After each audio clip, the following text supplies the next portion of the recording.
satu. Oke, baik. Yang pertama yang ingin saya tanyakan, Pak, bagaimana Bapak mengidentifikasi kasus-kasus yang merupakan dilema etika atau bujukan moral?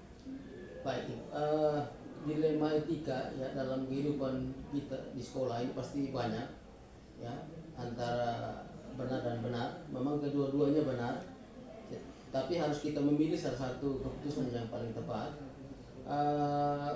Seperti kami di SMK Negeri 2 yang aku ini masih ada beberapa siswa misalkan yang datangnya terlambat.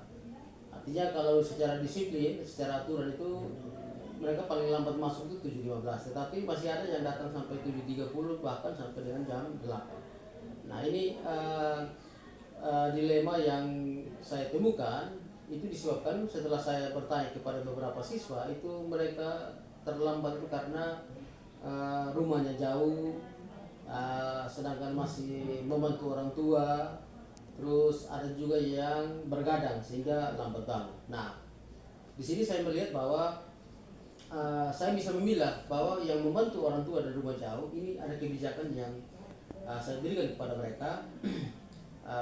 Mereka tidak diberikan sanksi, tetapi ada pembinaan agar mereka lebih datang lebih tempo lagi. Tetapi bagi anak-anak yang lambat bangun karena bergadang malam, itu biasanya saya ada pembinaan khusus pada mereka, dan itu saya bekerjasama dengan guru BK maupun piket ya untuk membina mereka lebih cermat lagi, sehingga permasalahan itu mereka tidak bisa datang pagi atau lebih cepat datang pagi. Nah seperti itu yang tetapi saya bisa memilah kalau mereka yang masih membantu orang tua dan rumah jauh itu ada kebijakan untuk mereka datang agak lambat, tetapi kalau yang bangun lambat itu tidak ada toleransi, mereka harus datang pagi karena mau tidak mau datang pagi, karena itu perbuatan yang mereka buat sendiri seperti itu. Ya, Pak. Baik Bapak, jadi Bapak mengidentifikasi kasus-kasus dengan melihat latar belakang siswa, Ya. di mana ada yang tinggal dengan keluarga ataupun dia dengan dia kos, dan juga Bapak melihat juga dari tempat jaraknya ya Bapak ya. Iya, jarak. Iya. Kemudian Bapak juga sudah mengambil keputusan bagaimana Bapak menindaklanjuti siswa yang terlambat tersebut. Ada juga Bapak lanjutkan ke guru BK dan guru piket dengan bagaimana mengkomunikasikan ya Pak ya, mengkomunikasikan dengan teman-teman guru BK dan guru piket. Kemudian jadi bagaimana tadi Pak langkah-langkah atau prosedur dalam pengambilan keputusan? Ya itu tadi saya katakan langkah-langkahnya ya, prosedurnya ya, kita harus kalau anak-anak yang tinggal sama membantu orang tua ataupun jauh, berarti mereka sudah perlu tindakan bagaimana supaya anak-anak ini diusahakan lebih awal lagi datang dan mengurangi membantu orang tua dalam ketika akan berangkat ke sekolah. Tetapi kalau anak-anak yang bangun lambat itu tidak ada toleransi kepada mereka, harus datang ke sekolah sesuai dengan jadwal atau aturan yang berlaku di sekolah. Nah itu prosedur yang saya lakukan seperti itu. Ya. Baik Pak, menurut Bapak hal-hal apa yang Bapak anggap efektif dalam pengambilan keputusan tersebut? Oh ya, pasti kalau hal-hal itu ya, kalau mengambil suatu keputusan itu pasti tidak harus saya sendiri, ya. Pasti saya harus mengajak warga sekolah, guru, wakasek, guru BK atau wali kelas, ya itu yang untuk kita bersama-sama mengambil suatu keputusan. Karena keputusan bersama itu lebih bagus daripada keputusan sendiri, sehingga ada masukan-masukan yang disampaikan oleh rekan-rekan guru itu menjadi masukan bagi saya juga sebelum saya mengambil keputusan. Baik Bapak. Kemudian saya ingin mengetahui mungkin ada tantangan dalam mengatasi masalah tersebut Pak. Ya, tantangan itu pasti ada. seperti baik dari orang tua maupun dari siswa. Nah, siswa sendiri ini memang tantangan itu dihadapi karena mereka yang bangun lambat itu tantangannya itu karena mereka masih main game pada malam hari sehingga ini susah dihilangkan karena kebiasaan ini sudah terjadi dari SMP sehingga terbawa di SMK ini.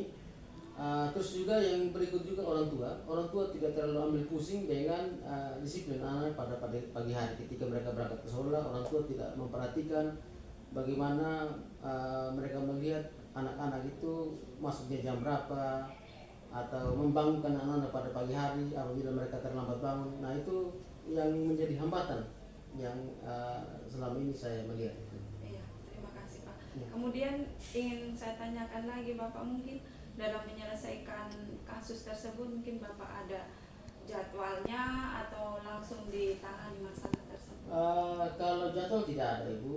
Kalau jadwal itu tidak ada. Karena apa saya katakan tidak ada? Karena memang masalah yang kita hadapi itu kita langsung temukan, langsung kita mengambil tindakan. Seperti tadi anak yang lambat, langsung kita memberi pembinaan kepada mereka, memberi pengarahan di tempat itu. Karena kalau kita mempunyai jadwal berarti akan memakan waktu yang lama untuk kita melaksanakan pembinaan kepada mereka. Nah, itu tidak ada jadwal dalam menangani masalah-masalah itu. Tapi prosedur itu pasti ada, yaitu selalu berprosedur.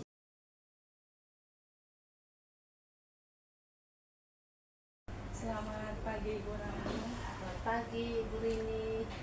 Saya dari calon guru penggerak angkatan 9 Sumba Timur, mau mewawancarai Ibu sebagai kepala sekolah SMA Negeri 1 sebagai tugas saya pada modul 3.1. Silakan. Ibu Kepala Sekolah, bagaimana Ibu mengidentifikasi kasus-kasus yang merupakan dilema etika atau bujukan moral? Iya, terima kasih. Pertanyaan sangat bagus. Jadi untuk mengidentifikasi ini perlu mengenal betul apakah ini melalui apa fakta-fakta, apa dampaknya, lalu kemudian apakah ini bertentangan tidak dengan aturan, dan kemudian terutama bagaimana nanti kira-kira ini tidak merugikan dan kemudian tidak, dan pasti sangat berdampak baik bagi peserta didik kita sendiri. Iya, Ibu. Ya, kemudian bagaimana Ibu sebagai kepala sekolah mengambil keputusan terutama untuk kasus-kasus ada dua kepentingan yang sama besar atau sama-sama benar atau sama-sama mengandung nilai kebijakan? Iya, baik. Yang pertama memang untuk itu, yang pertama memang bagaimana dampaknya nanti, kepentingannya, tapi yang paling diutamakan itu adalah bagaimana bisa menguntungkan atau berdampak baik bagi peserta didik tanpa mengabaikan tata-tata aturan itu sendiri, lalu kemudian melakukan menyandingkan dengan tata aturan, dan kemudian paling tidak ketika pengambilan keputusan paling tidak saya juga melibatkan komunitas sekolah lainnya bila perlu, tergantung situasi itu dari teman-teman guru, sehingga nanti tidak akan merugikan orang lain tetapi baik untuk anak didik. Ya, jadi dapat tidak saya salah menilai tadi, yang pertama Ibu melihat dampak terhadap masalah tersebut, kemudian apakah melanggar keputusan, kemudian yang terutama apakah tidak merugikan siswa tersebut, ya Ibu. Baik Ibu.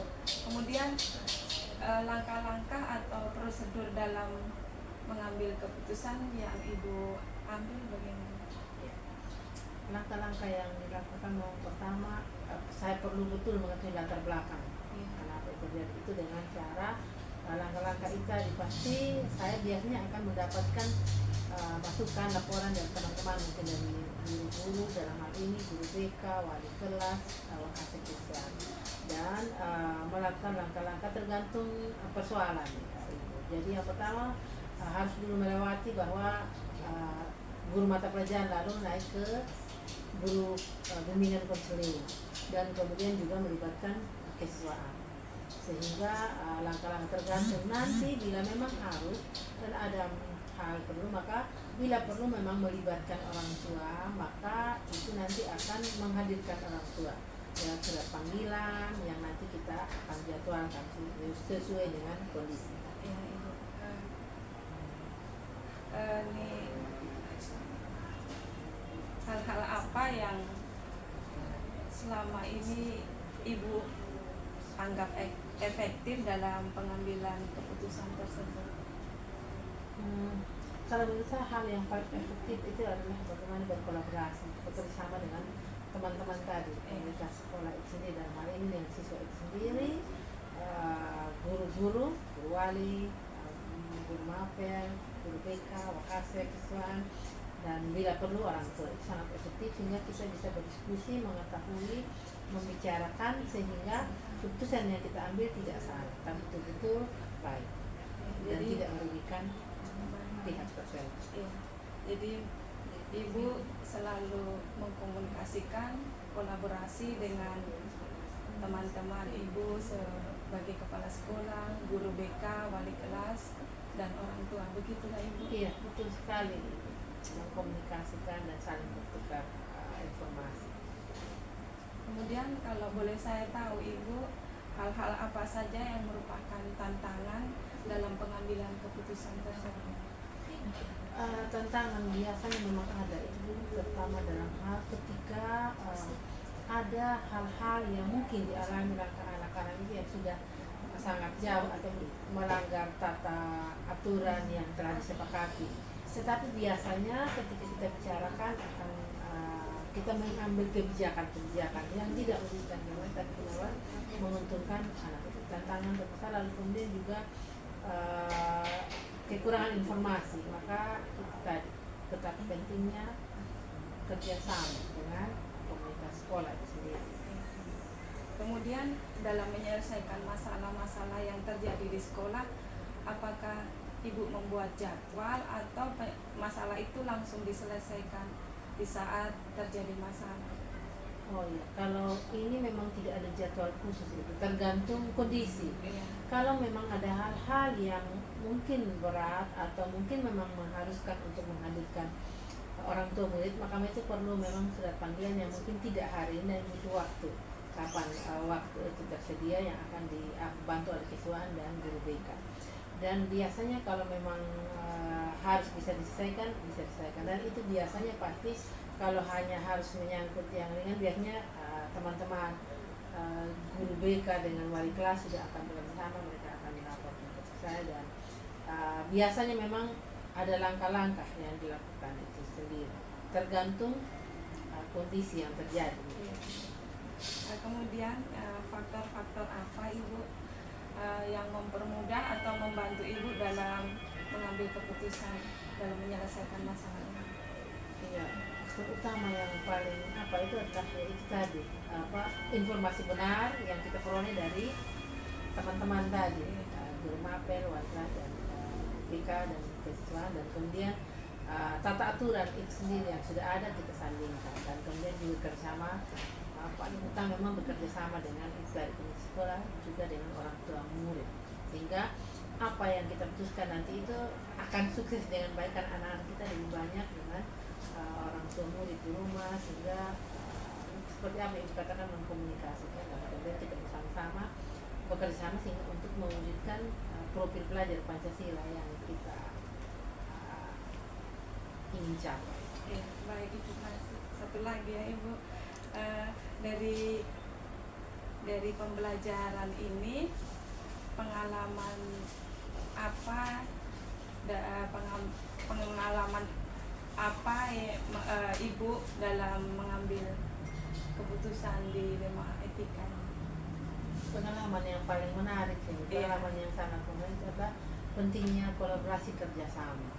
Mengambil keputusan itu perlu kita mengetahui dulu latar belakang mana tidaknya, dan itu perlu keterlibatan pihak-pihak yang memang sudah seharusnya, juga pelibatan orang tua. Intinya kerjasama kolaborasi komunitas sekolah sangat-sangat penting dan menurut saya sangat efektif untuk bisa melaksanakan pengambilan